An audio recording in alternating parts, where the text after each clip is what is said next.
જામનગરના અંધજન વિવિધલક્ષી તાલીમ કેન્દ્રમાં દ્રષ્ટિબાધિત વ્યક્તિઓને શિક્ષણ, તાલીમ, ઇન્ડોર અને આઉટડોર ગેમ્સ તથા ઘર વપરાશમાં ઉપયોગી થાય તેવી નવીનતમ સાધનોનો નિર્દેશ કરતા ટેકનોલોજી મ્યુઝિયમ બનાવવામાં આવ્યું છે, જેમાં બ્રેલ લિપિનો ઇતિહાસ દર્શાવતા સાધનોથી લઈને કોમ્પ્યુટરાઇઝ સુધીની તમામ સાધનોનો સમાવેશ કરવામાં આવ્યો છે. આ સાધનો ગુજરાત સિવાય અન્ય રાજ્ય તથા સ્વીડન, યુએસએ સહિતના સ્થળોમાંથી મંગાવવામાં આવ્યા છે. જામનગરના અંધજન વિવિધલક્ષી તાલીમ કેન્દ્રના મેનેજિંગ ટ્રસ્ટી ડૉક્ટર પ્રકાશ મંકોડી તરીકે જણાવતા મને અત્યંત આનંદ થાય છે કે 10 દિવસ પહેલાં આ સંસ્થાના પરિસરમાં એક નવું પ્રગતિનું સોપાન પ્રકલ્પ પ્રોજેક્ટ શરૂ કરવામાં આવ્યો છે.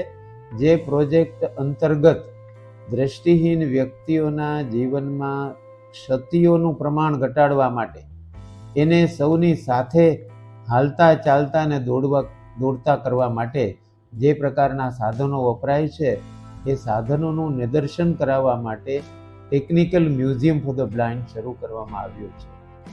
એમાં વાંચન, લેખન, સાયન્સ, જ્યોગ્રાફી અને બીજા વિષયોને લગતા જુદા જુદા સાધનો એ પ્રકારે નિદર્શિત કરવામાં આવ્યા છે કે જે જોઈને સમાજના સભ્યો અંધજનો તરફનો પોતાનો નકારાત્મક દૃષ્ટિકોણ બદલીને તેમને સમાજના એક સક્રિય સદસ્ય તરીકે સ્વીકૃતિ આપવા માટે તૈયાર થઈ શકે.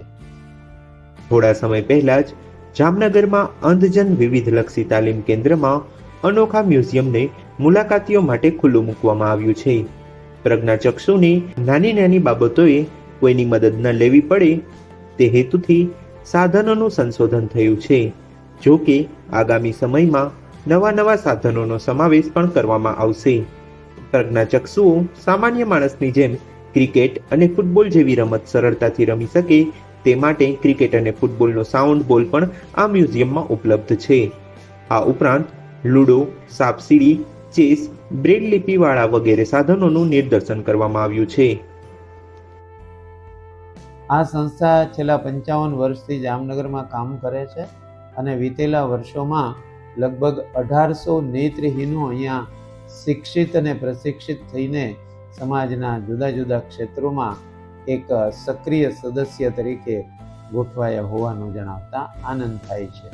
અહીંયા જે કંઈ પ્રવૃત્તિઓ ચાલે છે તેના લાભાર્થીઓ અંધજનો 80 જેટલા છે અને મંદબુદ્ધિના બાળકો કે જેઓ ડે કેર સેન્ટરના લાભાર્થીઓ છે તેમનું સંખ્યા પ્રમાણ 60 જેટલું હોવાનું નોંધતા આનંદ થાય છે. અહીંયા જે કંઈ પ્રવૃત્તિઓ ચાલે છે તે નિઃશુલ્ક રીતે લાભાર્થીઓને આપવામાં આવે છે અને જેનો લાભ લોકો લઈ રહ્યા છે.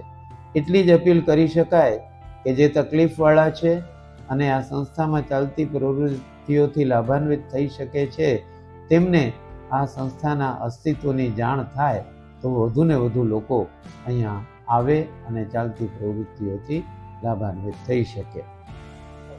પ્રજ્ઞાચક્ષુને કોઈ પણ બાબત સમજવા અને જાણવામાં ઉપયોગી થાય તેવી ટેક્ટાઇલ ગ્રાફિક વિથ બ્રેઇલ લિપિની બુકનો પણ સમાવેશ કરવામાં આવ્યો છે, જેમાં ગુજરાતી, અંગ્રેજીના મૂળાક્ષરો, વિજ્ઞાનને લગતા તેમજ ભારત સહિત અન્ય દેશના નકશાઓના બુકનો સમાવેશ થાય છે.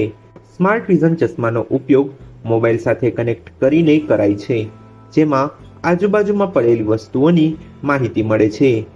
પ્રિન્ટેડ મટીરિયલ્સને ઓડિયોના માધ્યમથી સાંભળી શકાય છે, તેમજ ચાલતી વખતે કોઈ પણ બાધા આવતી હોય તો તેના વિશે માહિતી આપે છે. આ ઉપરાંત ફેસ રિકોગ્નાઇઝ કરીને સ્ટોર કરે છે.